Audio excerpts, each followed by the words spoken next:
Musiquinha linda essa, não é? Olá, queridas irmãs, queridos irmãos. Começamos mais um programa O Espírito da Letra. Muito felizes de podermos voltar até o seu coração. Você que já nos acompanhou nestas obras que estão aqui atrás, não é? E ainda na última que foi feita no Mundo Maior, que em breve estaremos colocando também para que você se relembre, nós pudemos aprender tantas coisas juntos, não é? E agora vamos começar um livro especial. O livro, olha aqui, ó, na minha mão, Libertação. Você pode adquiri-lo em bancas espíritas, em livrarias. Você pode encontrar o texto na internet para fazer o download, mas não deixe de acompanhar. É maravilhoso este livro, porque nos ensinará muitas coisas importantíssimas sobre várias questões ligadas à influenciação dos espíritos, à ação das entidades obsessoras, ao campo mental que nós deixamos ficar vulnerável à ação destes membros do mundo invisível. Por falar nisso, agora nós vamos para a nossa sala de leitura. Eu quero mostrar umas coisas muito bacanas antes de começarmos a introdução do livro. Vamos lá? Bem, nós vamos contar rapidamente algumas coisas interessantes para que você mesmo pesquise depois e se aprofunde. Você vai ver na tela cheia agora o primeiro personagem que eu gostaria de citar aqui. Em 1073 depois de Cristo, foi guindado à condição de Papa, como o número 157 da Igreja Católica, aquele que ficou conhecido como Gregório VII. Ele foi um dos mais influentes e decisivos papas ao longo da história e foi responsável pelo aumento do poder da Igreja. Para Gregório VII, a superioridade da Igreja Católica era indiscutível, sendo ela considerada a representante de Deus na Terra. Gregório VII afirmava dessa forma que o Papa, por causa disso, possuía o supremo poder da Terra. Ele era o representante de Deus e a Igreja, portanto, era esta representante maior da divindade. Esse é o primeiro personagem importante que eu quero que você pense e pesquise, porque ele tem a ver com este livro. Depois, nós já vimos entrando um pouquinho antes, nós temos uma outra personagem, o nome dela é Matilde, Matilde de Canossa. Veja só que interessante, Matilde, ela viveu na mesma época do Papa Gregório VII. Ela viveu entre 1046 e 1115. Foi uma nobre e uma militar italiana, a principal apoiadora do Papa Gregório VII. Ela foi apelidada de a Grande Condessa e é uma das poucas mulheres medievais a ser relembrada por seus feitos militares. Matilde é lembrada até hoje por sua coragem e firmeza no poder e sua habilidade de estrategista, que ela colocou à disposição do próprio Papa Gregório VII. No seguinte slide, você vai ver que em homenagem a essa importante figura na defesa dos interesses eclesiásticos, Matilde de Canossa foi uma das 3 mulheres, apenas 3, uma delas, enterrada na Basílica de São Pedro, no Vaticano, onde há uma bela escultura do escultor Bernini representando essa heroína medieval. Essa imagem que vocês estão vendo aí é do Vaticano.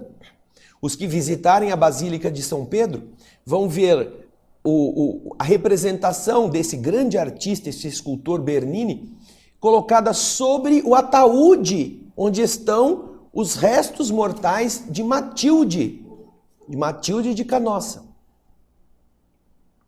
Então, voltando agora para mim aqui, nós vamos ver que esta representação dessas duas personagens, elas são muito importantes quando você vai ler este livro, porque estes dois seres fazem parte desta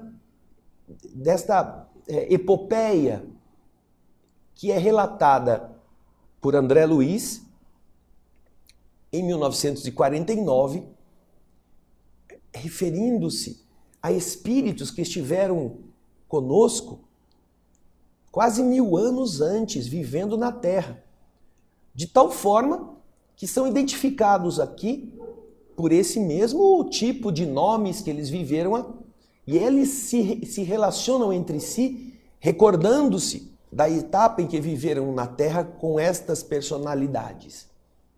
Você não verá isto contado com todas as letras por André Luiz, dizendo que se trata deste e daquele personagem. Mas, na história das inúmeras revelações que Francisco Cândido Xavier fez aos mais próximos, esta revelação se encontra inserida nesta tradição oral, nascida do próprio médium, que afirma que se tratavam destes dois espíritos ligados à igreja, de forma gloriosa até para os seus interesses da época, e que André Luiz vai contar neste livro a importância do esforço do amor para resgatar os erros e também a renitência, a teimosia, o apego que as pessoas às vezes se permitem aos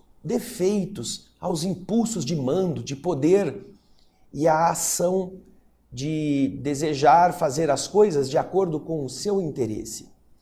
Uma coisa eu digo a você que vai começar hoje comigo a navegar por este livro.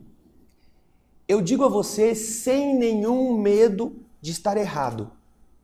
Você não vai conseguir passar por esse livro sem chorar, pelo menos uma vez. Sem se emocionar diante das grandezas do amor de Deus.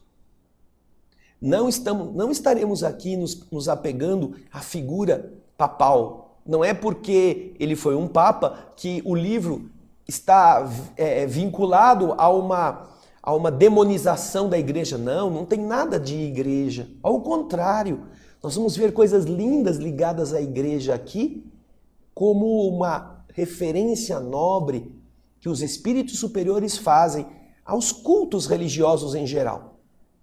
Não haverá, portanto, no esforço de André Luiz, nem no nosso, nenhuma manifestação desairosa ou crítica a respeito dessa tão importante fé que nos une aos ideais de Jesus pelo caminho do catolicismo. Nem estaremos aqui nos referindo às ações negativas de pessoas que estejam usando a mediunidade, como acontecem também em várias passagens deste livro, para exercer um ganho material como uma profissão. Não. André Luiz cita estas questões. Mas a nossa busca é exatamente a de ver como o amor sobrepõe-se a todas estas coisas. E como cada um de nós, por pior que tenha sido, por mais negativa que tenha sido a nossa vida, por mais erros que tenhamos cometido, teremos sempre almas amorosas que nos quererão reerguer. E isto é algo muito consolador. Este livro vai emocionar a gente. Todas as vezes que eu o leio, eu não consigo conter a emoção em muitas passagens. Porque esta é a nossa vida. Não fomos Gregório, não fomos Matilde, mas já vivemos coisas erradas em inúmeras outras existências. Estamos sofrendo hoje de aflições vinculadas aos nossos equívocos. Estaremos nos identificando nas mesmas perseguições ou nas mesmas situações nesta obra maravilhosa que eu aconselho que você tenha sempre à sua cabeceira, para que você nunca diga, eu já li esse livro e esqueça dele. Não, você leia sempre. Eu, pessoalmente, perdi a conta de quantas vezes já o li. E cada vez eu encontro coisas que eu não estava muito atento no espírito da letra. Esse é o nosso objetivo. O nosso programa que começa hoje com esta nova obra vai tirar da letra, inclusive essas personagens que eu tenho certeza que muitos espíritas que leram este livro não sabiam que ele se referia a essas personagens que eu citei aqui. Nós teremos a ajuda, é claro, como sempre, do projeto Imagem do nosso querido irmão Américo Sucena, porque várias dessas passagens também foram transformadas em imagens pelo nosso querido irmão, devotado, divulgador da doutrina espírita. E eu espero que você se encante com ela também.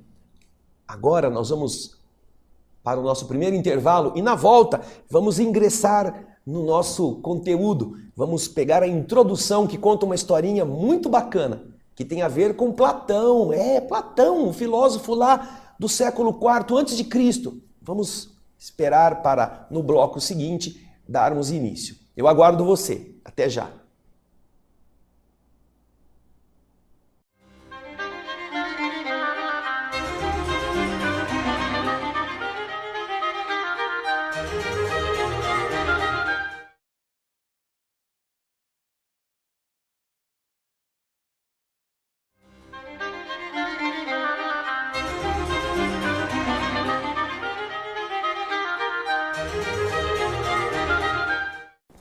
Olá, estamos de volta. Eu não disse que era rápido? Porque a gente está com vontade de começar logo esse livro, não é mesmo? É isso aí. Então agora nós vamos abrir o nosso Libertação, na parte da introdução. Procure a introdução, nós vamos começar a lê-la. Pega o texto, nós vamos agora para a sala de leitura. Vamos dar início. O capítulo 1, daqui a pouco nós vamos chegar nele também, mas antes vamos entender o conteúdo deste livro. O título da introdução é Ante as Portas Livres. Vamos lá? Sala de leitura? Olha lá! Acompanhemos a leitura. Emmanuel, que faz essa introdução, diz o seguinte: ante as portas livres de acesso ao trabalho cristão e ao conhecimento salutar que André Luiz vai desvelando, vai revelando, vai tirando o véu, recordamos com muito prazer a antiga lenda egípcia do peixinho vermelho. Que lenda era essa? Conta a lenda que no centro de um formoso jardim havia um grande lago adornado de ladrilhos azul turquesa. Alimentado por um pequeno canal de pedra, um canal que trazia água, escoava essas mesmas águas do outro lado, através de uma grade muito estreita. Nesse ambiente, nesse reduto acolhedor, vivia toda uma comunidade de peixes a se refestelarem, a se deliciarem, reluzentes e satisfeitos, em complicadas locas, em buracos onde se metiam, locas que eram frescas e sombrias. Eles haviam elegido um dos seus concidadãos de Barbatanas para os encargos de rei. E ali viviam plenamente despreocupados entre a gula e a preguiça. Junto deles, porém, havia um peixinho vermelho, menosprezado por todos os que moravam nesse lago. Ele não conseguia pescar a mais leve larva, nem conseguia esconder-se nos nichos barrentos. Os outros, vorazes e gordalhudos, arrebatavam para si todas as formas larvárias e ocupavam, displicentes, todos os lugares dedicados ao descanso. O peixinho vermelho que nadasse e que sofresse. Por isso mesmo, ele era visto em constante correria, perseguido pelo calor ou atormentado pela fome. Não encontrando pouso no vastíssimo domicílio, nesse lagão, o pobrezinho não tinha tempo para muito lazer e, por causa disso, começou a estudar com bastante interesse. fez o inventário, a contagem de todos os ladrilhos que enfeitavam as bordas do poço. Arrolou, fez uma lista de todos os buracos que havia ali naquele ambiente, buracos onde os outros se escondiam. E ele sabia com precisão onde se reuniria a maior massa de lama por ocasião dos aguaceiros. Depois de muito tempo, à custa de longas pesquisas, por fim, ele encontrou a grade do escoadouro. Aquela grade. Ele chegou, que coisa diferente, que será que é isso? E percebeu que ali a correnteza ia levando a água. Ora, diante da imprevista oportunidade de uma aventura benéfica, pensou consigo mesmo, não será melhor eu pesquisar a vida e conhecer outros rumos? Afinal de contas, ele estava lá, ninguém dava bola para ele passava fome. Ele resolveu então mudar. Apesar de muito magrinho, porque ele não conseguia comer quase nada, não tinha conforto, ele se esforçou para passar ali e perdeu várias escamas, com grande sofrimento, a fim de atravessar a passagem estreitíssima. Por fim, do lado de lá, pronunciando votos renovadores, avançou otimista pelo rego d'água, encantado com as novas paisagens, ricas de flores e sol, que o defrontavam e aí seguiu embriagado de esperança. Novidades! Em breve, alcançou o grande rio e fez inúmeros conhecimentos. Encontrou peixes de muitas famílias diferentes, que se simpatizaram com ele, instruindo-o quanto aos perigos do caminho e descortinando a ele um roteiro mais fácil. Extasiado, embevecido, contemplou nas margens homens e animais, embarcações e pontes, palácios e veículos, cabanas e arvoredo.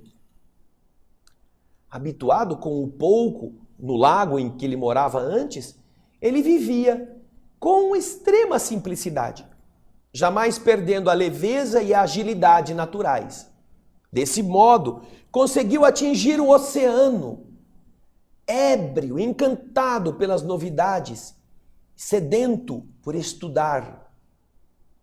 De início, porém, fascinado pela paixão de observar, aproximou-se de uma baleia para quem toda a água do lago, daquele lago em que ele vivera, não seria mais do que uma pequena gota, uma diminuta ração.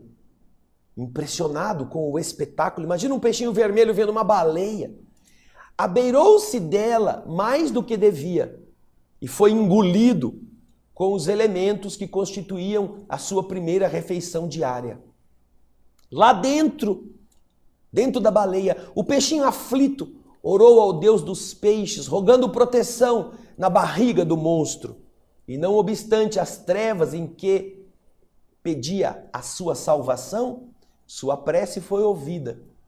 Porque o valente cetáceo, a baleia, começou a soluçar e vomitou o peixinho, devolvendo as correntes marinhas. Ufa! Ai, graças a Deus, escapei! O pequeno viajante, agradecido e feliz, procurou companhias simpáticas e aprendeu a evitar os perigos e as tentações. Plenamente transformado nas suas concepções do mundo, passou a reparar as infinidades das riquezas da vida. Encontrou plantas luminosas, animais estranhos, estrelas que se moviam e flores diferentes, mesmo dentro das águas. Sobretudo, descobriu a existência de muitos peixinhos estudiosos e delgados, tanto quanto ele, magrinhos, junto dos quais se sentia maravilhosamente feliz. Poxa, agora vivia sorridente e calmo no grande palácio de coral que ele havia escolhido com centenas de amigos para a sua residência ditosa, feliz.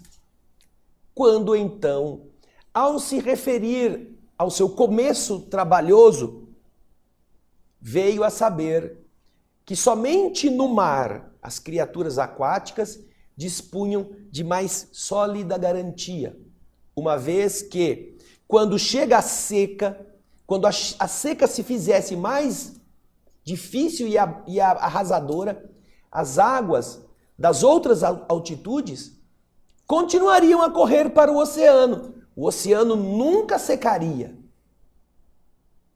O peixinho pensou, e sentindo imensa compaixão daqueles com quem ele havia convivido na infância, decidiu dedicar-se à obra de progresso e de salvação dos seus amigos que estavam lá no laguinho.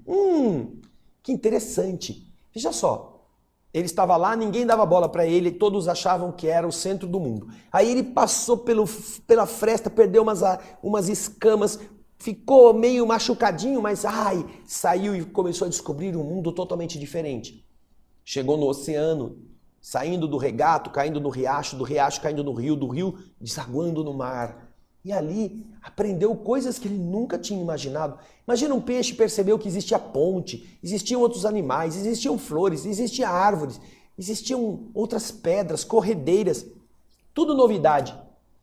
Chegou no mar, passou pelos apuros de ser engolido pela baleia, rezou, a oração foi ouvida, ele foi devolvido, ele foi morar no palácio de coral, onde havia muitos outros peixinhos, como ele, magrinhos, estudiosos.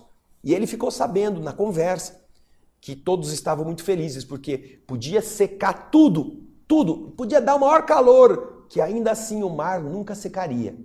Mas as outras águas, lá do alto, quando parasse de chover ou quando houvesse uma seca brava, elas iriam todas descer para o mar e lá iam ficar só o lodo. Aí ele ficou pensando na família que ele tinha naquele ambiente, nos peixes que estavam vivendo no lago. E ele então teve compaixão e pensou, puxa, e se ninguém contar para eles, eles vão ficar lá e pode acontecer uma tragédia, eles podem morrer todos secos. Eu acho que eu tinha que fazer alguma coisa para ajudá-los.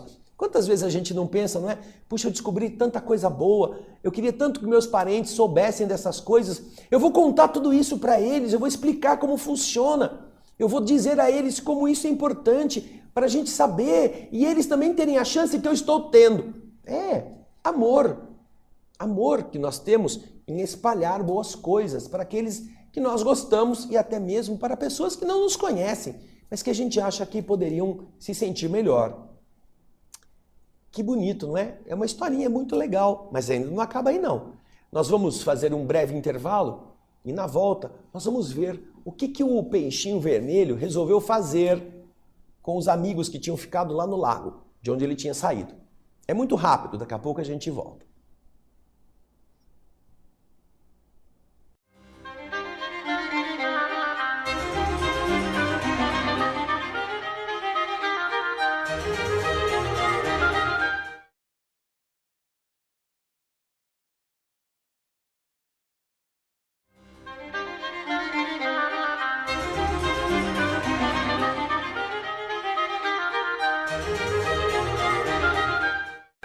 Olá, estamos de volta com o terceiro bloco do nosso primeiro programa do livro Libertação, do Espírito André Luiz e da Mediunidade Luminosa de Francisco Cândido Xavier.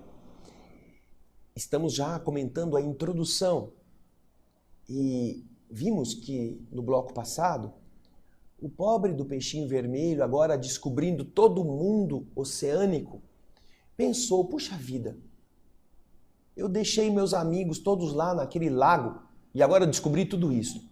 E aí continua o texto, Emmanuel nos explicando que o peixinho começou a pensar assim, puxa, não seria justo regressar e contar para eles a verdade? Não seria nobre ampará-los, prestando-lhes a tempo valiosas informações? Ele então não titubeou, não hesitou. Fortalecido pela generosidade de irmãos benfeitores que viviam com ele no palácio de coral, começou comprida viagem de volta. Retornou ao rio, do rio dirigiu-se aos regatos e dos regatos se encaminhou para os canaizinhos que o conduziram ao primitivo lar. Esbelto e satisfeito como sempre, pela vida de estudo e serviço a que ele havia se devotado, varou, atravessou a grade, e procurou ansiosamente os velhos companheiros. Estimulado pela proeza de amor que estava efetuando, supôs que o seu regresso causasse surpresa e entusiasmo a todos os que estavam ali. Por certo, a coletividade inteira faria festa com o seu feito, mas rapidamente verificou que ninguém se mexia. Todos os peixes continuavam gordos, pesados, preguiçosos, repimpados, acomodados nos mesmos nichos lodacentos, protegidos por flores de lótus, de onde saíam apenas para disputar larvas, mosquitos, minhocas desprezíveis. O peixinho então gritou que ele havia voltado para casa, mas não houve quem lhe prestasse atenção, porque ninguém ali nem havia notado a sua ausência, imagina.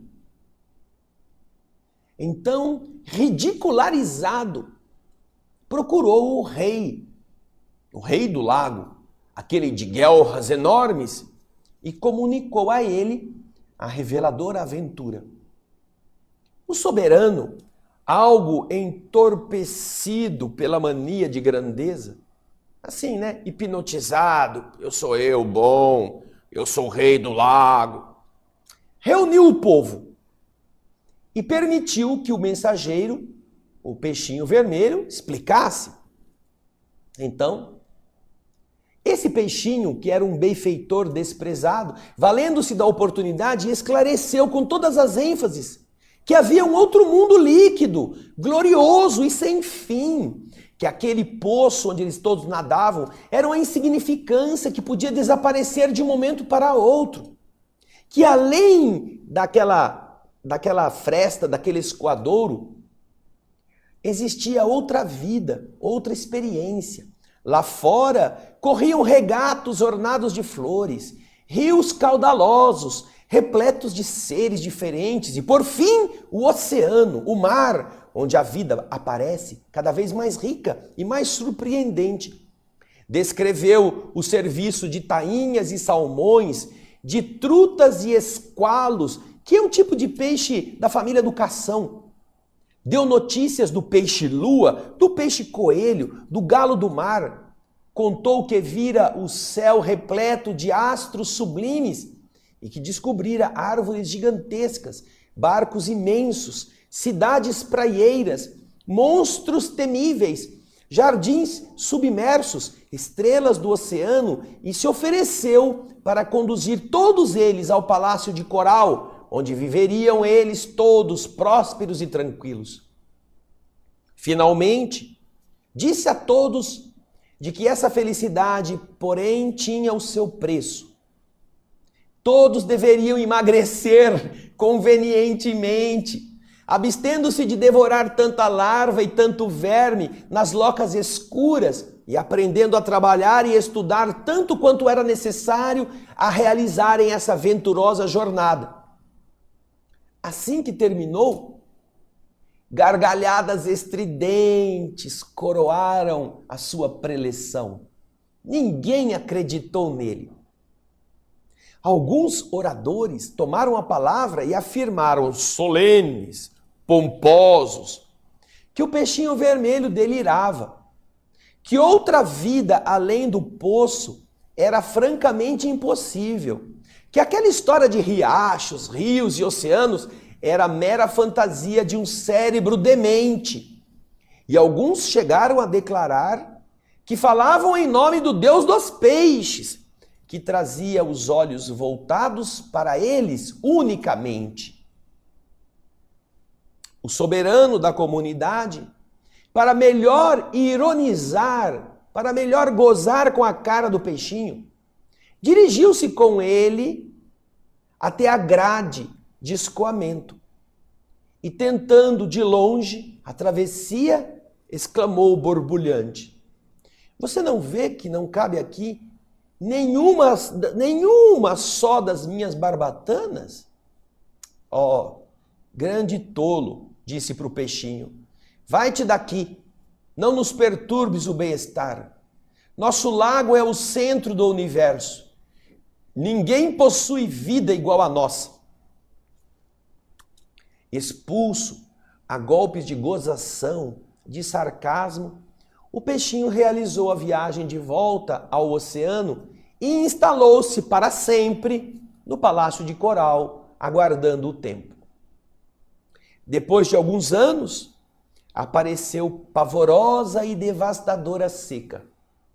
As águas desceram de nível. As que estavam mais altas foram indo para o oceano e não eram reabastecidas. E o poço, onde viviam os peixes pachorrentos e vaidosos, esvaziou-se. O poço secou,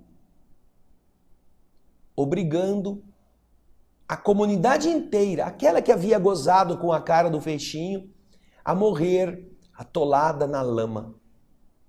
A morrer atolada na lama, aonde eles queriam viver. Puxa, nossa, o que a gente pensa quando fica sabendo dessa história, não é? Que coisa linda. Essa é uma história que Emmanuel está contando e que vai elucidar tudo aquilo que o André Luiz estará se esforçando por fazer. Mas não é só referência ao espírito André Luiz, porque eu tenho certeza que você já, descobrindo coisas boas, quis levar seus amigos, quis fazer com que eles aprendessem o que você aprendeu, quis apresentar para eles uma entrevista, um filme, um vídeo, uma palestra que você pegou na internet. Você sabia que aquilo seria bom, você gravou em um DVD e disse para eles, escuta, eu trouxe para você aqui, ó, a hora que você puder, assista. E aí você dá de presente. Aí passa um mês, ninguém assiste. 2 meses, ninguém assiste. 5 meses, você assistiu aqui? Ah, não deu tempo ainda. Deu tempo para ir no campo de futebol, deu tempo para ir na balada, deu tempo para tomar pinga, deu tempo para ir no cinema, deu tempo para fazer filho, deu tempo para encher a barriga, deu tempo para tomar banho, deu tempo para dormir bastante, deu tempo para ganhar dinheiro, mas não deu tempo para preparar-se, para assistir aquilo, pelo menos para entender alguma coisa, pelo menos para saber qual é a realidade da vida que você tentou dizer a eles. Eu não estou falando de religião, não. Não estou falando, eu estou falando às vezes, por exemplo, sobre os malefícios do refrigerante. Você descobriu isso, você viu que isso é um veneno e você tentou fazer as pessoas aprenderem. Não que elas tinham que parar de beber, mas você quis dar a elas a oportunidade que elas soubessem que aquilo é algo terrível para o funcionamento do corpo. É. E aí, você assistiu? Não, ainda não tive tempo. 5 meses tomando veneno, 1 ano tomando veneno. E aí, depois que a pessoa passa mal, que fica doente por qualquer motivo, vai ao médico e o médico diz, olha, a senhora não pode tomar refrigerante porque isso é um veneno. Puxa, é verdade mesmo? Meu amigo falava disso, já faz 3 anos que ele me deu um DVD para falar, para eu aprender sobre isso, eu nem assisti, mas é mesmo? É! Nossa! É! Uma vez falando com uma pessoa da minha família, explicando os malefícios do refrigerante, mostrando os vídeos que falam a respeito disso, ela que é uma pessoa adulta virou para mim e disse depois de ela assistir, mas então o que a gente vai beber? E eu respondi para ela, bebe gasolina. Bebe gasolina. Se para você tudo que você viu aqui não vai fazer você pensar que pode existir água, que pode existir algo que você moa no liquidificador e tempere a água com isso, um suco, uma fruta. Você acha que a bebida melhor que existe é o refrigerante? Então, se você não pode beber o refrigerante, bebe gasolina. Vai fazer o mesmo mal, só que um pouco mais rápido. Mas não é para você beber gasolina, não. Eu falei para ela, só para ela se sentir chocada. Eu tenho certeza que esse peixinho vermelho, você já passou por experiências semelhantes. Ou então você está lá no lagão, correndo atrás de larva, churrascão, bebidão, fim de semana. Cuidado, vai vir a seca. E é isso que nós vamos ver daqui a pouquinho, no encerramento do nosso programa, com o 4º bloco, que eu espero que possa nos ajudar a entender o esforço de Emmanuel ao falar da obra de André Luiz. Daqui a pouquinho estaremos de volta.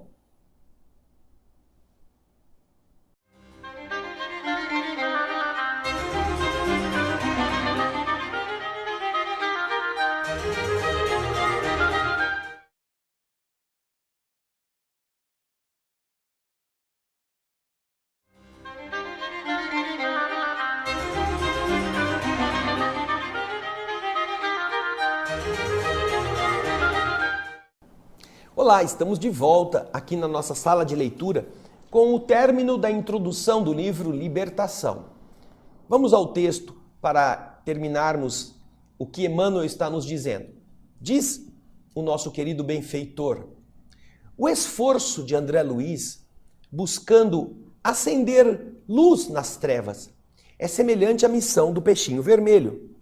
Encantado com as descobertas do caminho infinito realizadas depois de muitos conflitos no sofrimento, ele volta aos recôncavos da crosta terrestre, anunciando aos antigos companheiros que, além dos cubículos em que se movimentam, brilha outra vida, mais intensa e mais bela, exigindo, porém, cuidadoso aprimoramento individual para a travessia da estreita passagem de acesso às claridades da sublimação. André Luiz fala, informa, prepara e esclarece. Porém, há muitos peixes humanos que sorriem e passam entre a mordacidade, a ironia e a indiferença, procurando locas passageiras ou pleiteando larvas temporárias. Esperam um paraíso gratuito com milagrosos deslumbramentos depois da morte do corpo.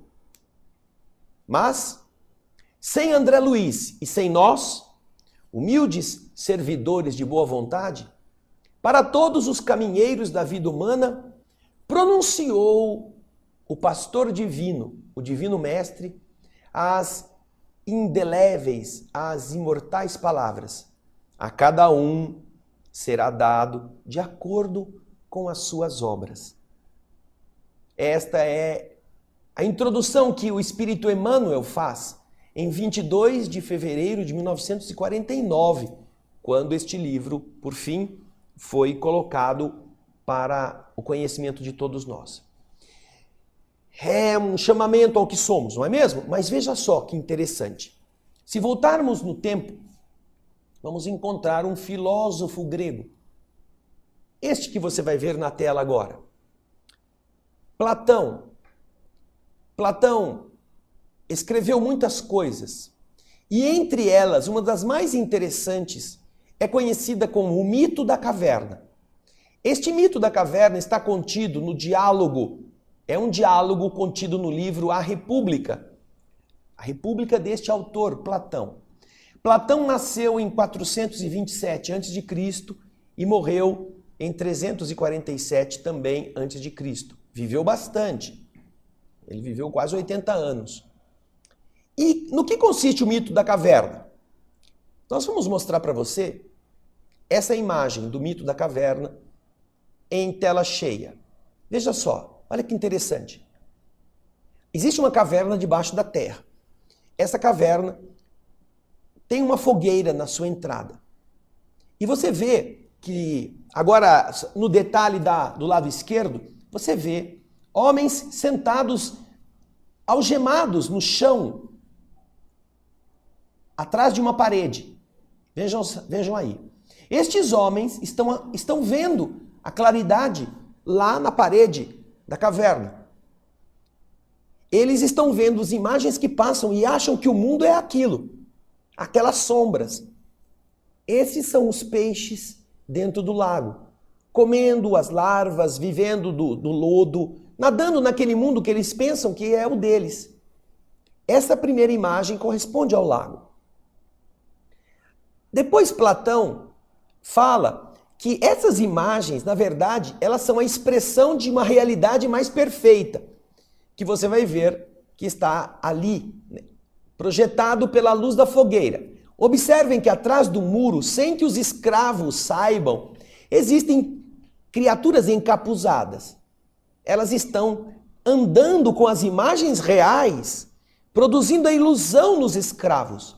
Eles estão andando ali, mostrando coisas que parecem verdadeiras para produzir a ilusão, mas são criaturas encapuzadas. Elas estão usando essa ilusão para manter os outros escravos. Tudo isso está dito por Platão no mito da caverna. Agora, na verdade, existe uma outra realidade. E vocês vão ver agora na imagem cheia novamente que ali na saída à direita, depois da fogueira, tem uma saída que leva o homem para cima, onde está o sol. É aquela grade, aquela gradezinha que faz cada um poder sair. E todos os escravos que estão sentados ali, vendo as imagens, não conhecem. Eles só conhecem as sombras que estão na parede. E acham que aquele mundo é a verdade deles. Mas se algum deles escapar, como você está vendo na saída ali da caverna, eles vão migrar para o mundo externo, onde vão ver a verdade. Onde vão ver como funcionam todas as coisas. E conta o mito da caverna que aquele que saiu e viu o mundo real, ele volta para tentar contar aos que são escravos, aos que estão ali sentados atrás do muro, que há um outro mundo, que é um mundo muito diferente, que é uma verdade que eles nunca viram. E os escravos ridicularizam aqueles que voltam e contam. Esse é o mito da caverna. Esse é o mesmo mito que a historinha do peixinho vermelho contada por Emmanuel também nos traduz.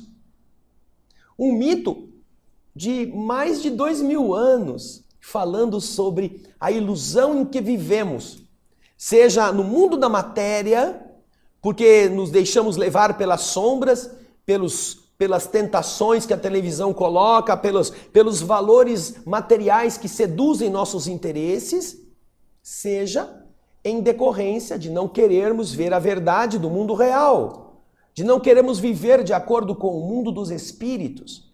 O mundo que estará nos esperando, porque cedo ou tarde nós sairemos da caverna. Cedo ou tarde. Nós migraremos para o ambiente externo. Só que aí nós não teremos aproveitado o tempo de nos libertar daquelas ilusões. E vocês veem que no mito da caverna de Platão, são as entidades encapuzadas que sabem o que estão fazendo. Elas estão mantendo os outros escravizados. Quem produz refrigerante sabe que é veneno. Quem produz cigarro quer ficar rico com o vício dos seus semelhantes. As indústrias farmacêuticas sabem que poderiam estar curando doenças que não curam porque não querem perder a fonte que as mantém e as enriquece. Governantes sabem que estão furtando o seu povo e continuam a fazê-lo, mantendo o povo na ilusão, projetando na parede essas imagens fantasiosas para dizer às pessoas que a verdade é esta que eles estão mostrando. Veja só, puxa, este vai ser um momento muito importante para nós aprendermos coisas. E o esforço dos bons espíritos corresponde ao esforço desse peixinho, ou mesmo ao esforço do escravo que saiu da caverna, descobriu o mundo e voltou para ajudar os outros escravos que não acreditaram nele, que preferiram continuar escravos das ilusões, sem perceber que há todo um mecanismo. Você imagina que este mito que Platão criou no livro A República é do século IV a.C., mas que ele representa exatamente o que hoje estamos vendo na sociedade humana e que foi repetido ao longo desses séculos que a nossa civilização ocidental viveu. E nós ainda estamos fazendo de conta que a verdade é aquela que a gente assiste, aquela que dizem para nós, que aquilo que a gente vê na televisão ou que está escrito no rótulo corresponde à autenticidade das coisas. Pense bem, o dia que você morrer, seu corpo morrer, não vai ter nenhum ator no seu lugar, nenhuma atriz, nenhum que tatuou, que cortou o cabelo, que pintou unha, que fez moda para você se iludir com isto, vai estar no caixão. É você que vai estar lá. E a descoberta da verdade vai ferir você. E então você vai dizer, puxa vida, ninguém veio me contar antes. Mentira, nós estamos falando. André Luiz veio e falou, Francisco Cândido Xavier se dedicou, passando necessidades, passando sofrimentos, incompreendido muitas vezes. E aí está este portentoso livro falando do nosso amanhã. Espírito da letra. Platão, André Luiz, Matilde, falando a Gregório.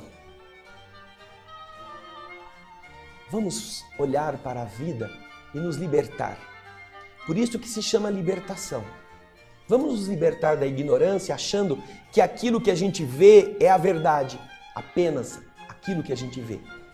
Que são sombras, na verdade, projetadas por quem tem interesse em nos manter escravos, sentados ali na parede, sentados na frente da televisão, sentados acomodados, engordando, pachorrentos. Mas precisaremos sair da caverna nos esforçando, não é? E é isso que o aprendizado espírita vai fazer de todos nós. Criaturas mais esbeltas, mais delgadas. Delgadas, jogando fora defeitos, jogando fora vícios, para que nós nos purifiquemos e cheguemos a sair dessa mentira para a luz. Esse é o espírito da letra. E é isso que nós vamos começar no próximo programa, o primeiro capítulo do livro Libertação. Obrigado pela sua audiência. Avise seus amigos, curta o nosso programa, avise, mande através de compartilhamento, mande para eles, olha, voltou o Espírito da Letra, é o livro Libertação. Tem 5 antes, esse vai ser o 6º. Eu espero você na próxima semana com o capítulo número 1. Muito obrigado e muita paz.